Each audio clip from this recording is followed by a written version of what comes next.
Kita bersambung kelas untuk tentang serat makanan. Itu produk awet muda ya.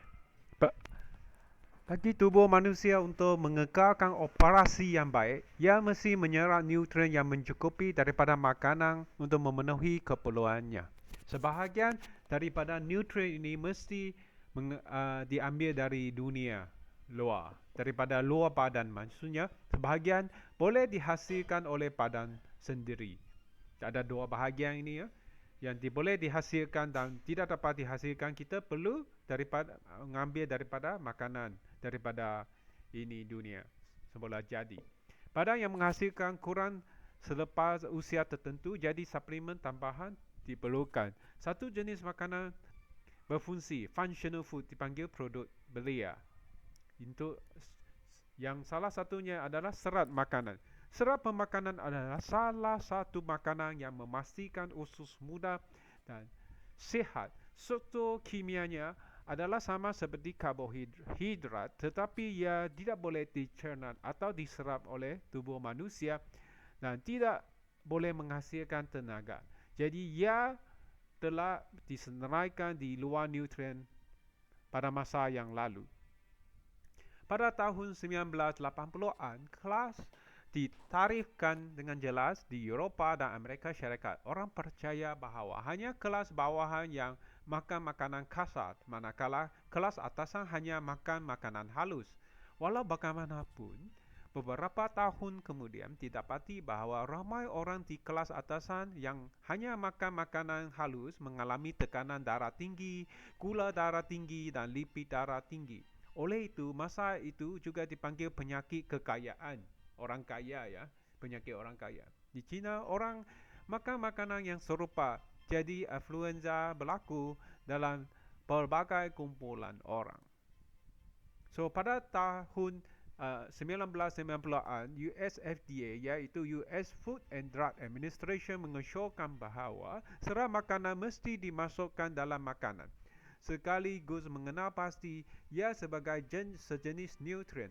Walaupun serat makanan tidak diserap dalam tubuh manusia, ia memainkan peranan penting dalam semua bahagian saluran pencernaan dan merupakan bahagian penting dalam diet yang sihat. So, apa itu peranan-peranan serat makanan? Yang pertama ialah meningkat rasa kenyang dan membantu mengawal berat badan.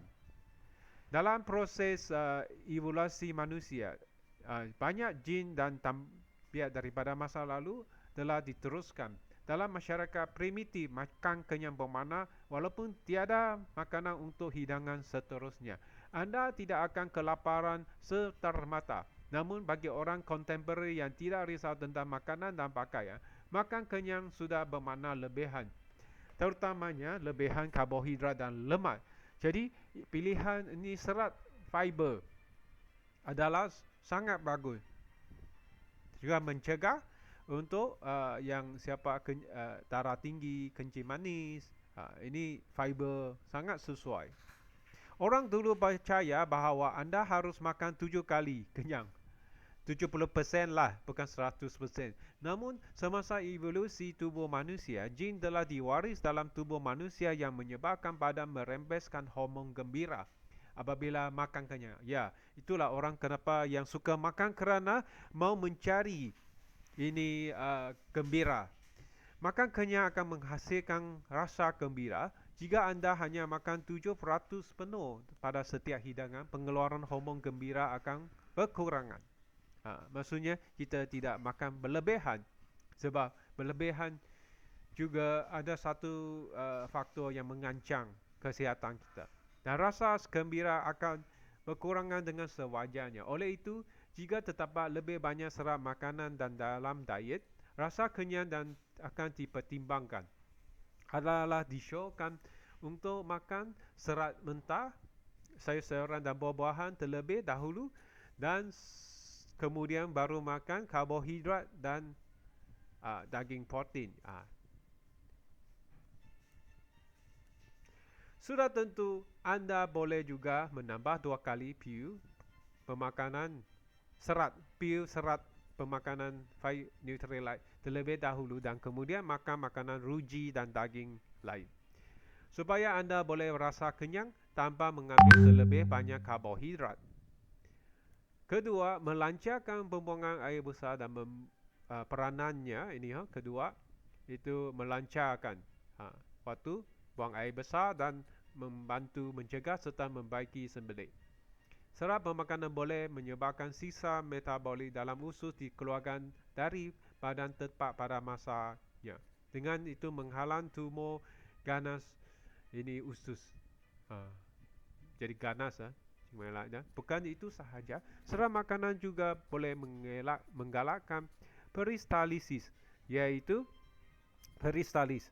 Usus sentiasa bergerak otomatik usus besar.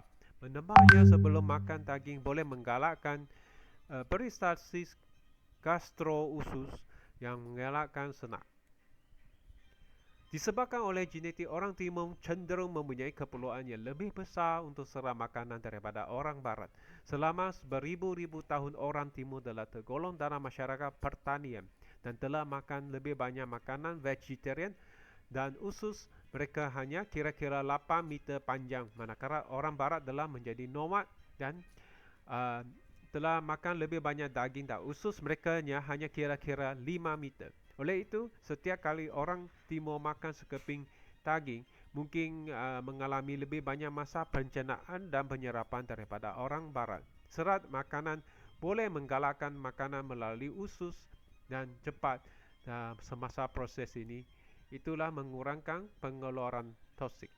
Dan peranan ketiga, mencegah kenaikan mendadak gula dalam darah. Ini yang selepas makan menurunkan kolesterol. Untuk mereka yang memberi perhatian lebih kepada gula dalam darah dan kolesterol, fiber adalah pilihan utama anda. Tengah serat makanannya adalah nutrien larut dan mengurangkan kadar penyerapan gula dan lemak. Selepas membentuk koloid dalam dinding usus, menggalakkan metabolisme badan, menggalakkan kenaikan mendadak dalam gula darah selepas makan dan mengurangkan penyerapan kolesterol dan lemak berlebihan. Jadi ia mempunyai kesan penurunan berat badan. Selain itu, serat makanan juga boleh meningkatkan fungsi flora usus dan saluran penghadapan, mencegah divertikulosis, appendicitis dan mengelakkan buasir dan penyakit perenal yang lain.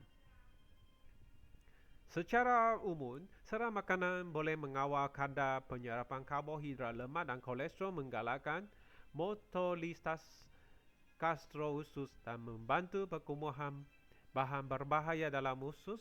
Beberapa komponen serat makanan dan terurai oleh mikroorganisma dalam kolom mengakibatkan lemak rantai yang pendek, asid dan sebagainya boleh membekalkan nutrien kepada kolom.